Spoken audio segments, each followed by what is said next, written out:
HP जेओआईटी police constable और पटवारी में negative marking होगी या नहीं होगी, बहुत सारे बच्चों का ये सवाल है और बहुत ही ज़रूरी भी है। इसी के साथ आपको एक नए रूल के बारे में पता होना चाहिए, ई ऑप्शन रूल के बारे में। और नेगेटिव मार्किंग होगी तो कितने गलत क्वेश्चन पे आपका एक नंबर कटेगा और किन बातों का आपको ख्याल रखना होगा, और ये ई ऑप्शन रूल है क्या, इन सब चीज़ों के ऊपर आज हम बात करने वाले हैं। किसी भी कॉम्पिटिटिव एग्जाम की तैयारी कर रहे हो, चाहे वो जेओआईटी हो, पुलिस कांस्टेबल हो, पटवारी हो, या कोई भी कॉम्पिटिटिव एग्ज़ाम हो जो हिमाचल प्रदेश में कंडक्ट होता हो, तो उसके बारे में आपको ये कुछ एक चीज़ें पता होनी ज़रूरी है। सबसे पहले बात करते हैं, आपको मैं बता दूं, ऑलमोस्ट अब हर एक एग्ज़ाम में आपको नेगेटिव मार्किंग देखने को ही मिलेगी। अब नेगेटिव मार्किंग में आपको मैं बता दूं, अगर आप एक क्वेश्चन गलत करते हो तो 0.25 मार्क्स आपके कटेंगे, मतलब कि 4 गलत क्वेश्चन होने पे आपका एक नंबर कटेगा।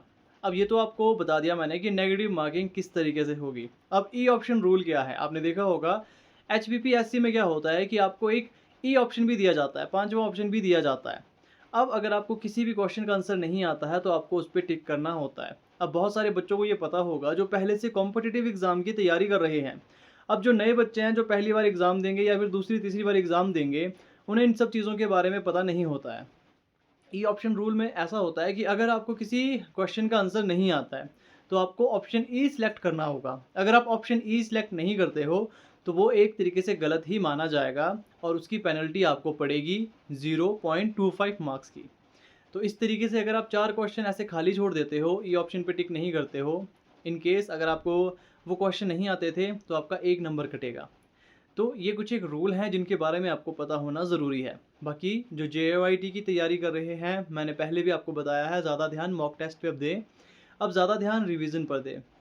नए कॉन्सेप्ट को समझने की कोशिश ना करें, क्योंकि अब का जो समय है आपका, जो पुरानी चीज़ें आपने पढ़ी है उसे रिवाइज़ करना है। वरना जो पहले की चीज़ें आप पढ़ चुके हो वो आप भूल जाओगे। वहीं अगर बात करते हैं पुलिस कांस्टेबल की, काफ़ी जल्द आपके लिए मैं वीडियो लेकर आने वाला हूँ। फिलहाल कुछ दिन बिजी था, मैं घर गया हुआ था, जिस वजह से प्रॉपर वीडियोज़ मैं आपके लिए नहीं लेकर आया। अब देखिए, वीडियो में आपको मैं प्रॉपर तरीके से पढ़ाऊँगा तो नहीं, लेकिन गाइडेंस आपको दूँगा, आपको ऐसी प्लेलिस्ट प्रोवाइड करूँगा जहाँ से आपको फिर अपनी कॉम्पिटिटिव एग्ज़ाम की तैयारी करने के लिए किसी भी पेड कोचिंग क्लासेस को ज्वाइन करने की ज़रूरत नहीं रहेगी। हर एक चीज़ मैं आपको बता दूंगा। मॉक टेस्ट कैसे बनाए जाते हैं, जैसे जेओआईटी के लिए मैंने आपको बताया है मॉक टेस्ट कैसे बनाए जाते हैं। प्रॉम्प्ट डालना काफ़ी आसान है, उसमें आप हिंदी में भी प्रॉम्प्ट डाल सकते हो एआई टूल पे। प्रॉम्प्ट का मतलब ये होता है कि आप एआई को कमांड दे रहे हो। जैसे जेओआईटी के लिए मैं फिर से बता देता हूँ। सबसे पहले आपने सिलेबस के स्क्रीनशॉट लेने हैं, फिर आपने कहना है कि इस अकॉर्डिंग आपने हमें मॉक टेस्ट प्रोवाइड करने हैं, 100 क्वेश्चन इसमें होने चाहिए, और अकॉर्डिंग टू नोटिफिकेशन और रूल आपने क्वेश्चन हमें प्रोवाइड करने हैं। फिर एआई आपका उसके अकॉर्डिंग या फिर नियम के अकॉर्डिंग आपको एक क्वेश्चन पेपर के एग्जाम्पल दे देगा, जिसमें कि वो कंप्यूटर से ज़्यादा क्वेश्चन प्रोवाइड करेगा। फिर जीके के हिंदी इंग्लिश ग्रामर, मतलब जिस तरीके का आपका एग्ज़ाम का क्वेश्चन पैटर्न होगा उसी तरीके से वो आपको मॉक टेस्ट प्रोवाइड करेगा। तो ये काफ़ी हेल्पफुल आप सभी के लिए रहेंगे।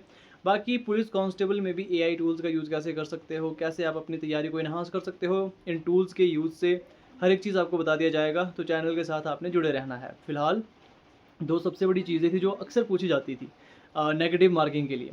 मैं आपको बता दूं, अब ऐसा कोई एग्ज़ाम नहीं है, मैक्सिमम एग्ज़ाम में नेगेटिव मार्किंग होती है। नेगेटिव मार्किंग में 4 क्वेश्चन गलत होने पे आपका एक नंबर कटेगा, मतलब एक क्वेश्चन गलत होने पे 0.25 मार्क्स आपके कटेंगे। ऑप्शन ई रूल के बारे में भी मैं आपको बता चुका हूँ कि ऑप्शन ई रूल क्या है।